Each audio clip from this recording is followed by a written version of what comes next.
ಪ್ರಾಚಾರ್ಯರಾದಂತಹ ಶ್ರೀಯುತ ಯಶವಂತರಯ್ಯವರು 37 ವರ್ಷಗಳ ಕಾಲ ದುಡಿದಂತಹ ಒಬ್ಬ ಅಧ್ಯಾಪಕರಿಗೆ ಪ್ರೀತಿಪೂರ್ವಕವಾದಂತಹ ನಿವೃತ್ತಿಯ ಅಂಚಿನಲ್ಲಿ ಇವತ್ತು ಕೊನೆಯ ದಿನ ಅವರಿಗೆ ಉತ್ತಮವಾಗಿ ಈ ಕಾಲೇಜಿನಿಂದ ಕಳಿಸಬೇಕು ಅನ್ನುವಂತಹ ಉದ್ದೇಶದಿಂದ ಈ ಕಾರ್ಯಕ್ರಮವನ್ನು ಹಳೆಯ ವಿದ್ಯಾರ್ಥಿಗಳ ಜೊತೆ ಸೇರಿ ನಾವು ಪ್ರಾಚಾರ್ಯರು ಮತ್ತು ಉಪನ್ಯಾಸಕ ಬಂಧುಗಳು ನಾವು ಈ ಕಾರ್ಯಕ್ರಮವನ್ನು ಆಯೋಜಿಸಿಕೊಂಡಿದ್ದೇವೆ. ಯಶವಂತರಯ್ಯವರು ನಿಜವಾಗಿಯೂ ಅತ್ಯುತ್ತಮ ಅಧ್ಯಾಪಕರು. ಯಕ್ಷಗಾನ, ಕಲೆ, ನಾಟಕ ಮತ್ತು ಇನ್ನಿತರ ಕ್ಷೇತ್ರದಲ್ಲಿ ಹೆಚ್ಚು ದುಡ್ಡಿರುವಂಥದ್ದು. ಸಾಕಷ್ಟು ನಾಟಕಗಳನ್ನು ಅವರು ಬರೆದಿದ್ದಾರೆ.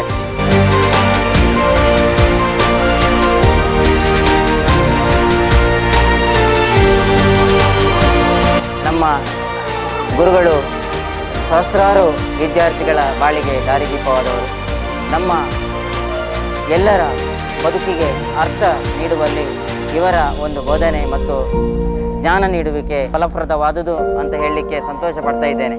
ನನ್ನಂತೆ ಸಹಸ್ರಾರು ವಿದ್ಯಾರ್ಥಿಗಳು ಇವರ ಉತ್ತಮ ಪಾಠ, ಅತ್ಯುತ್ತಮವಾದಂತಹ ನೋಟ್ಸ್ ಕೊಡುವಿಕೆ ಮತ್ತು ನಾವು ಬದುಕಿನಲ್ಲಿ ಯಾವ ರೀತಿ ಜೀವನ ಸಾಗಿಸಬೇಕು ಅನ್ನುವ ವಿಚಾರಗಳನ್ನು ಹೇಳಿಕೊಡುವುದಿರುವುದು, ಇದೆಲ್ಲವೂ ಕೂಡ ನಮಗೆ ಬಹಳ ಬದುಕಿಗೆ ಪ್ರೇರಣೆಯಾಗಿದೆ.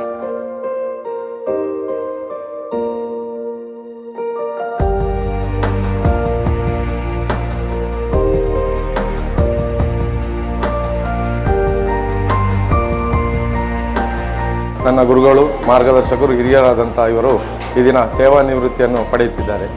ಶಾಲಾ ದಿನಗಳಲ್ಲಿ ನಮಗೆ ವಿದ್ಯೆಯು ಮಾತ್ರವಲ್ಲದೆ ಜೀವನದ ಮೌಲ್ಯ, ಬದುಕುವ ದಾರಿ ಹಾಗೂ ಇನ್ನಿತರ ವಿಷಯಗಳ ಬಗ್ಗೆ ಹೆಚ್ಚಿನ ಅರಿವನ್ನು ಮೂಡಿಸಿ ದಡ್ಡರಾಗಿದ್ದರೂ ನಮ್ಮನ್ನು ಒಂದು ಉತ್ತಮ ರೀತಿಯ ಶಿಕ್ಷಣವನ್ನು ನೀಡಿ ನಾವು ಈ ದಿನ ಈ ಒಂದು ಒಳ್ಳೆಯ ವ್ಯವಸ್ಥೆಯಲ್ಲಿ ಇದ್ದೇವೆ ಅಂತಿದ್ದರೆ ಈ ಒಂದು ರೀತಿಯ ಒಂದು ಸಂಸ್ಥೆಯಲ್ಲಿ ನಾವು ಕಲಿತದ್ದಕ್ಕೆ ನಮ್ಮ ಗುರುಗಳು ನೀಡಿದ ಪಾಠ ನಮಗೆ ಏನು ಜೀವನದ ಆಶಾ ಕಿರಣ ಆಗಿದೆ ಅಂತ ಹೇಳಲಿಕ್ಕೆ ಭಾಳಷ್ಟು ಸಂತೋಷ ಪಡ್ತೇನೆ.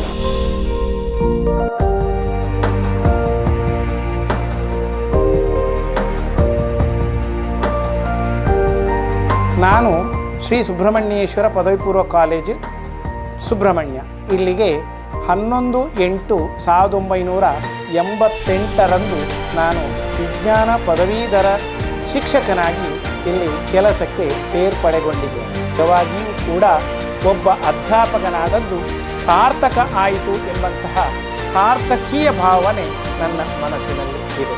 ಹಾಗಾಗಿ ನನ್ನ ಈ 37 ವರ್ಷದ ಪಯಣದಲ್ಲಿ ನಾನು ನಡೆದಂತಹ ರೀತಿ, ಈ ಶಾಲೆಯಲ್ಲಿ ಮಾಡಿದಂತಹ ಪಾಠದ ಕ್ರಮ ಹಾಗೂ ಇದನ್ನು ಅರಿತುಕೊಂಡು ಇನ್ನು ಮುಂದಿನ ಸಮಾಜದಲ್ಲಿ ಬಾಳುವಂತಹ ನನ್ನ ವಿದ್ಯಾರ್ಥಿ ಸಮುದಾಯ ಇವರೆಲ್ಲರಿಗೂ ಕೂಡ ಆ ಭಗವಂತನು ಆಯುರಾರೋಗ್ಯ ಆಯುಷ್ಯ ಭಾಗ್ಯವನ್ನು ಕೊಟ್ಟು ಕಾಪಾಡಲಿ. ಈ ಸಂಸ್ಥೆಯು ಇನ್ನಷ್ಟು ಉನ್ನತೀಕರಣಗೊಳ್ಳುವುದರೊಂದಿಗೆ ಈ ಸಂಸ್ಥೆಯ ಕೀರ್ತಿ ಬೆಳಗಲಿ ಅಂತ ಹೇಳಿ ನಾನು ಆ ಭಗವಂತನಲ್ಲಿ ಪ್ರಾರ್ಥಿಸ್ತಾ ಇನ್ನೊಮ್ಮೆ ಎಲ್ಲರಿಗೂ ಶುಭಾಶಯಗಳನ್ನು ಕೋರ್ತಾ ಇದ್ದೇನೆ.